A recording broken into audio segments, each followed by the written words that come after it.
Bonjour à tous, j'espère que vous allez bien. Aujourd'hui on se retrouve pour une nouvelle vidéo, on se retrouve pour un avant-match. Ça fait assez longtemps que j'ai pas fait d'avant-match, donc c'est vraiment un plaisir de vous retrouver pour un avant-match. Aujourd'hui FC Barcelone, Atlético Madrid ce dimanche à 16h15. Je vais vous dire pourquoi ce match est vraiment primordial pour la suite de la saison. Il faut absolument gagner ce match, c'est très important. C'est vraiment crucial, donc je vais vous dire pourquoi. Dans la vidéo on va voir qui est favori dans ce match, on va voir le classement de la Liga comme d'habitude, on va voir les clés et les enjeux du match. Et pour terminer, je vais vous donner mon 11 et quel 11 aligné surtout. Et pour terminer, je vais vous donner mon pronostic. Donc restez bien jusqu'à la fin, c'est très important. Nous on perd pas plus de temps, c'est parti.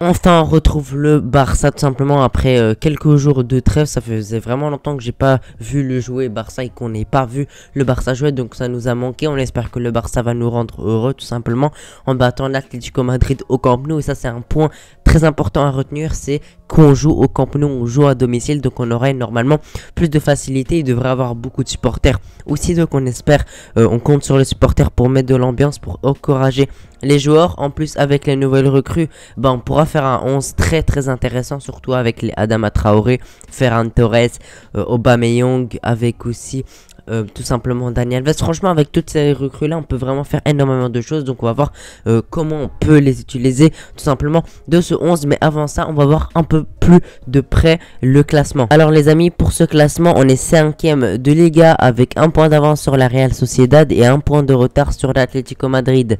Donc on peut passer clairement 4ème en gagnant ce match, parce que voilà, on pourrait prendre 2 points d'avance sur l'Atlético Madrid et on pourrait devancer tout simplement la Real Sociedad et on pourrait se rapprocher tout simplement du Petit Séville qui a déjà joué son match. Donc là ils sont à 5 points de retard, mais si jamais on gagne on revient à 2 points de retard et là on pourrait vraiment se rapprocher très proche tout simplement du top 3. Et voilà, c'est vraiment l'objectif déjà, de terminer minimum dans le top 4, mais moi je vais terminer tout simplement en top 3. Voilà, gardons notre dignité un peu, on est le Barça et on doit terminer minimum top 3 tout simplement, sinon ce serait pas acceptable. Donc c'est pour vous dire que ce match serait très important, et si jamais on perd ce serait quasiment une catastrophe au classement, parce que l'Atlético Madrid va nous devancer au classement, la Real Sociedad pourrait nous rattraper, ou si Villarreal pourrait nous rattraper. Donc faut absolument gagner ce match et on compte sur Xavi et sur les joueurs pour mettre leur envie, leur niveau pour pouvoir gagner ce match. Surtout que cet Atlético Madrid c'est pas un grand Atlético Madrid, il perd beaucoup de points, ils encaissent pas mal de buts,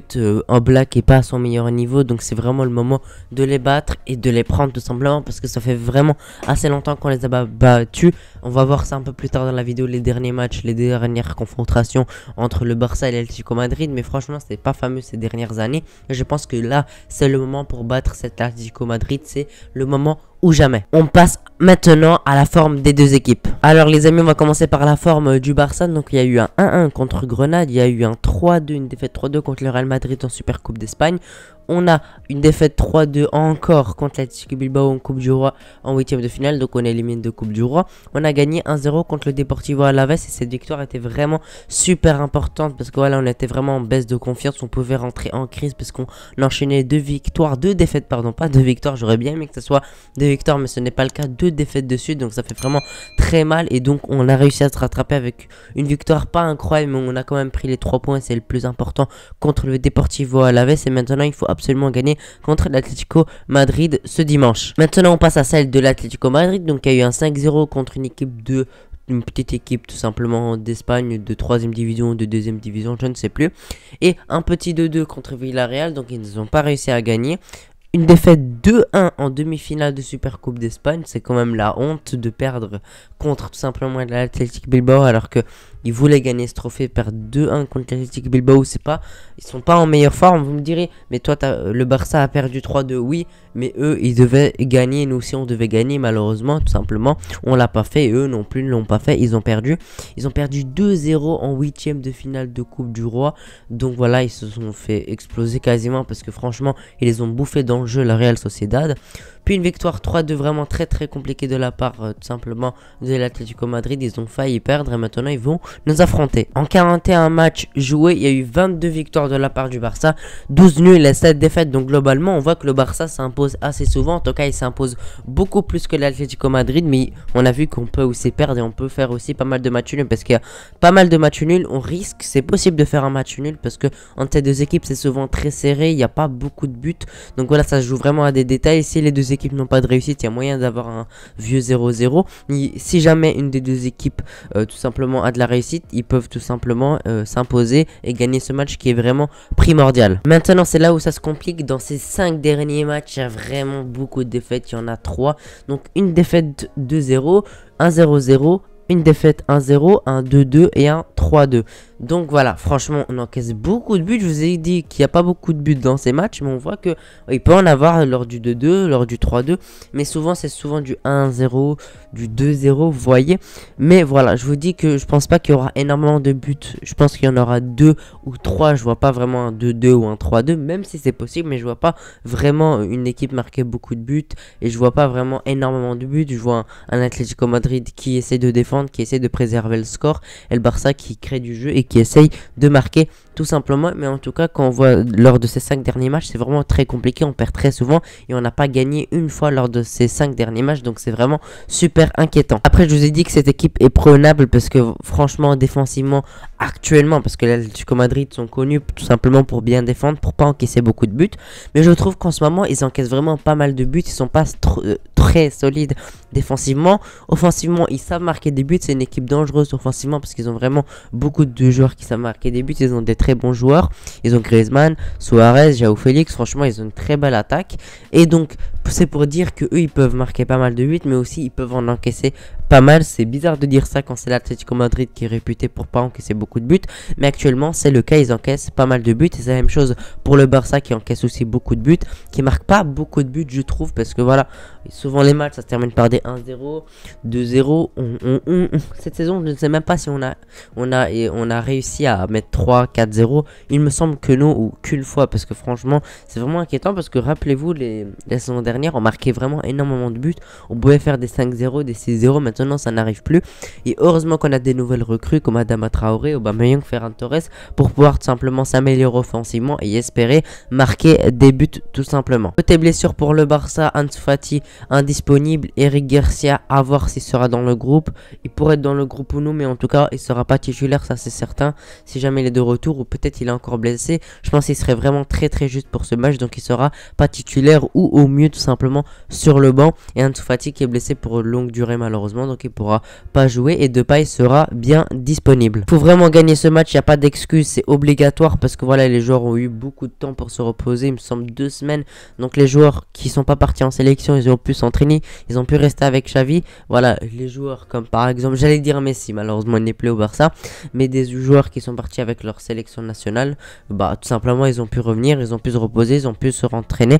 Donc tous les joueurs seront à 100%, il n'y a pas d'excuse pour gagner, pour perdre ce match, pardon, parce que c'est en Camp Nou, on a quasiment tous nos joueurs et ça va vraiment être indispensable de gagner. Et aussi Dembélé sera mis de côté, c'est un absent également, il n'est pas blessé, mais juste simplement il est mis de côté parce qu'il veut pas prolonger. Et donc j'ai envie de dire c'est le choix du club, et peut-être même tant mieux parce qu'on a pris son remplaçant qui est Adama Traoré. Aussi les amis, les clés du match et les enjeux, ça va être très simple. Tout simplement, déjà les enjeux, je vous ai dit, c'est de passer 3ème en gagnant son match. Essayez de passer 3ème, là on est 4ème, mais dans le prochain match, si jamais le Betis Séville pardon, fait un faux pas, on peut passer 3ème. Donc déjà passer 4ème pour déjà être en Europa League, en Champions League pardon, être qualifié en Champions League, et pourquoi pas gagner et attendre que le Real Betis fait tout simplement un mauvais pas pour pouvoir les rattraper et passer 3ème.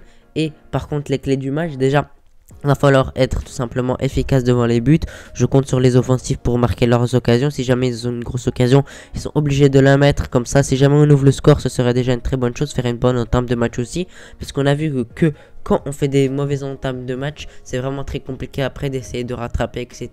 Donc ça va être primordial de ne pas rater ces occasions, de ne pas faire une mauvaise entame de match, parce que ça pourrait nous handicaper pour tout le reste du match. Et essayer tout simplement d'être réaliste, de créer du jeu, de jouer verticalement, de ne pas faire des passes inutiles et d'avoir la position de priver l'Atlético du ballon tout simplement. Maintenant on va passer au 11. Alors les amis, dans les cages tout simplement, Marc-André Ter Stegen, c'est du basique tout simplement.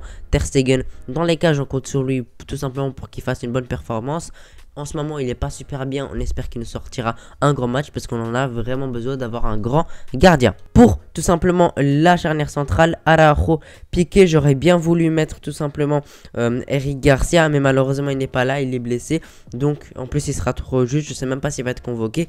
Donc on garde Eric Garcia, on le préserve, il continue à faire sa récupération pour pouvoir jouer les prochains matchs. Mais en tout cas Araujo, Piqué, je pense que c'est la meilleure charnière qu'on peut faire actuellement. À droite maintenant, latéral droit tout simplement, Dani Alves. Serge Nodes malheureusement n'a pas encore le niveau, il est beaucoup trop jeune, il est beaucoup trop juste pour jouer. On espère qu'il va progresser pour pouvoir prendre petit à petit la place de Dani Alves, parce que n'oublions pas, il a 38 ans, il va pas pouvoir jouer à l'infini et tout le temps jusqu'à ses 50 ans.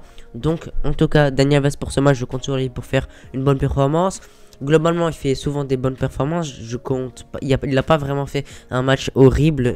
Il a pas fait de match mauvais. Donc, je compte sur lui simplement pour continuer à faire des bons matchs. Pardon. À gauche, Jordi Alba, pas le choix. On n'a pas de latéral gauche malheureusement. Donc, on va se contenter tout simplement de Jordi Alba à gauche. On espère qu'il sortira pardon, une bonne performance et qu'il sera tout simplement satisfaisant et qui tout simplement prendra pas l'eau face aux attaquants de l'Atlético Madrid. En tout cas je compte sur lui parce qu'en ce moment c'est vraiment pas ouf, il fait souvent des mauvaises performances. J'espère qu'il va se rattraper sur ce match. Maintenant on passe au milieu, tout simplement au numéro 6, Frenkie de Jong. Busquets sur le banc, on en a marre les amis. Busquets sur le banc, Busquets, voilà, franchement c'est pas du niveau du Barça malheureusement.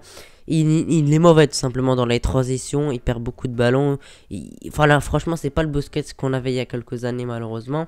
Voilà, en plus, Frenkie de Jong en tant que numéro 6, on a déjà essayé et il est vraiment très bon. Donc, je vois pas pourquoi on punirait Frenkie de Jong tout simplement en le mettant sur le banc ou tout simplement en le mettant en relayeur, sachant que en tant que numéro 6, on n'a pas mieux. Donc, voilà, tout simplement Frenkie de Jong. Maintenant, on passe au relayeur, donc Nico Gonzalez. Voilà, j'aurais bien voulu mettre Gavi, mais les amis, Gavi, voilà, il joue beaucoup de matchs, j'ai peur qu'il se blesse, il se prend beaucoup de cartons jaunes. On va jouer contre une équipe physique, donc pour moi on a besoin de plus de physique parce que Nico Gonzalez, voilà, c'est un joueur grand qui a du physique, qui peut essayer de résister face à l'équipe de l'Atlético Madrid. Il n'a pas que du physique, il est aussi très technique, il est très intelligent, il sait casser des lignes, il sait aussi tout simplement percuter pour voilà, déstabiliser la défense adverse. Donc Nico Gonzalez, je privilégie pour ce match-ci tout simplement Nico Gonzalez à la place de Gavi. Tout simplement pour le deuxième relayeur, Pedri, je pense que j'ai pas besoin de m'exprimer là-dessus. Pedri, dès qu'il est venu, c'est le meilleur milieu de terrain. Il est vraiment incroyable. Voilà, dès qu'il est rentré, il nous a apporté beaucoup de choses.